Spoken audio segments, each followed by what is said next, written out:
Hello and welcome to everyone. आप सभी का इस नई वीडियो में स्वागत है। इस वीडियो में आज हम बात करेंगे, अगर आप एलएलबी कर रहे हो और एलएलबी का अगर आप थर्ड सेमेस्टर में हैं और थर्ड सेमेस्टर में आपका सिलेबस में फैमिली लॉ है। ये डिपेंड करता है कि आपके कौन से सेमेस्टर में आपका फैमिली लॉ का सिलेबस ऐड किया गया है। यहाँ पे हम लोग बात करेंगे फैमिली लॉ का। Family law first, family law first में हमारा हिंदू लॉ पढ़ना है, सेकंड में हमें मुस्लिम लॉ पढ़ना है। इस तरीके से हम लोग पहले यहाँ पे देखते हैं फैमिली लॉ का सिलेबस के बारे में। फैमिली लॉ में क्या क्या पढ़ना जरूरी है और क्या क्या इंपॉर्टेंट चीज़ें हैं उसे हम लोग यहाँ पे देखते हैं। फर्स्ट है यहाँ पे source of Hindu law. Hindu law का सोर्स क्या है, इसका स्रोत क्या है, कहाँ से हमारा हिंदू लॉ का स्टार्टिंग हुआ है, बिगनिंग हुआ है, इसके बारे में। एंशियंट में क्या इसका थाउट था, क्या इसके सोर्स थे, इसके बारे में पढ़ना है।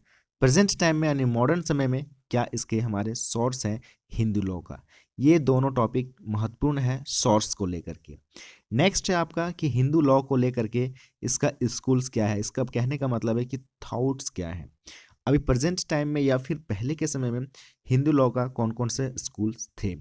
स्कूल्स कहने का मतलब है कि यहाँ पर किस तरह से लोगों का विचार आया और यहाँ पे किस तरह से चीज़ें निकल करके आया परसेप्शंस के रूप में, या फिर यूँ कह सकते हैं कि जिस तरह से आप मिताक्षरा का नाम ले सकते हैं या फिर आपका दयाभागा का, ये दो यहाँ पे आपको स्कूल देखने को मिलेगा। एक तो मिताक्षरा और दूसरा हमारा दयाभागा। तो इसे हम लोग स्कूल ऑफ लॉ में पढ़ना है।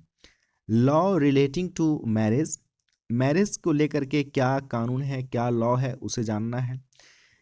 कंडीशन, एसेंशियल कंडीशंस, क्या है हमारा बुनियादी या फिर जरूरी कंडीशन मैरिज के लिए। Hindu law, Hindu marriage act 1955 क्या कहता है, इसके बारे में भी हमें पढ़ना है। नेक्स्ट है आपका यहाँ पे मैट्रिमोनियल रिमेडीज, शादी के बाद क्या क्या हमारे पास रिमेडीज है। नलिटी को लेकर के, रेस्टिट्यूशन ऑफ कंजुगल राइट्स को लेकर के, judicial separation, dissolution of marriage by divorce, इसके बारे में। ये यहाँ पे चार चीज़ें हम लोग को पढ़ना है कि शादी के बाद, विवाह के बाद क्या क्या हमारे पास रिमेडीज़ हैं। तो इन चार रिमेडीज़ को हमें पढ़ना है थर्ड सेम में।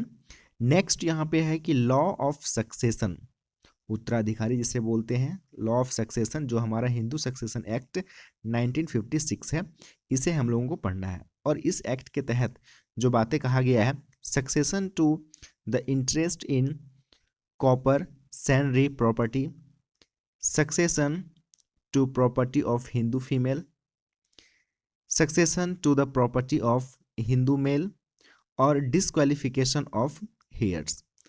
ये चार पॉइंट पढ़ना है हमें, किसमें, कौन सा लॉ में, तो हिंदू सक्सेशन एक्ट 1956 के अंदर। इसके बाद वाली वीडियो में मैं बात करूंगा, सारे टॉपिक का, इंपॉर्टेंट चीज़ों का जिक्र करूंगा इस चैनल के माध्यम से। आप लोग अगर चैनल में फर्स्ट टाइम है तो चैनल को सब्सक्राइब करके रख लीजिएगा। सारे टॉपिक का मैं कोशिश करूंगा कि आप लोगों के साथ में नोट्स के साथ में डिस्कशन कराऊं और सारी चीज़ों को एक्सप्लेन करने की कोशिश भी करूंगा। इसमें है नेक्स्ट आपका 6 में Hindu adoption and maintenance act 1956। हमें यह भी पढ़ना है कि हिंदू में किस तरह से बच्चों को एडॉप्ट किया जा सकता है, उसका मेंटेनेंस क्या है, किस तरह का 1956 का एक्ट कहता है। और गार्जियंस, कोई भी व्यक्ति अगर एडॉप्ट करता है तो वो गार्जियन होते हैं या फिर वार्ड्स के रूप में। जो हमारा एक्ट है 1890 का, इसे ही हम लोग एक प्रकार से पढ़ना है दोनों लॉ को। एक तो हमारा हिंदू एडॉप्शन मेंटेनेंस 1956 का और गार्जियन एंड वार्ड 1890 का। नेक्स्ट और लास्ट है हमारा, वह है हमारा family court act 1984। Family court के बारे में पढ़ना है 1984 के बारे में। ये हमारे पास टोटल 7 टॉपिक हैं और 7 टॉपिक जो हम लोगों ने भी देखा यहाँ पे, वो सारा का सारा हमारा कौन सा लॉ से था, फैमिली लॉ से। आई होप ये सारी चीज़ें आपको समझ में आ गया होगा। नेक्स्ट वीडियो में हम लोग बात करेंगे पहले सोर्स को लेकर के, फिर स्कूल ऑफ लॉ के बारे में। आप लोग चैनल में बने रहिए, चैनल को सब्सक्राइब नहीं किए तो कर लीजिए। कंटिन्यू में कोशिश करूंगा आप लोगों के साथ में कुछ लॉ से रिलेटेड सारे टॉपिक को, कुछ सब्जेक्ट को कवर करवा पाऊँ। और क्या फ़ायदा होता है, नहीं होता है, ये आप लोग कमेंट्स करके ज़रूर बताइएगा कितना आपके लिए बेनिफिट हो पाता है। मिलते हैं नए वीडियो में, आप लोग अपना ख्याल रखिए। Thank you very much, all the best.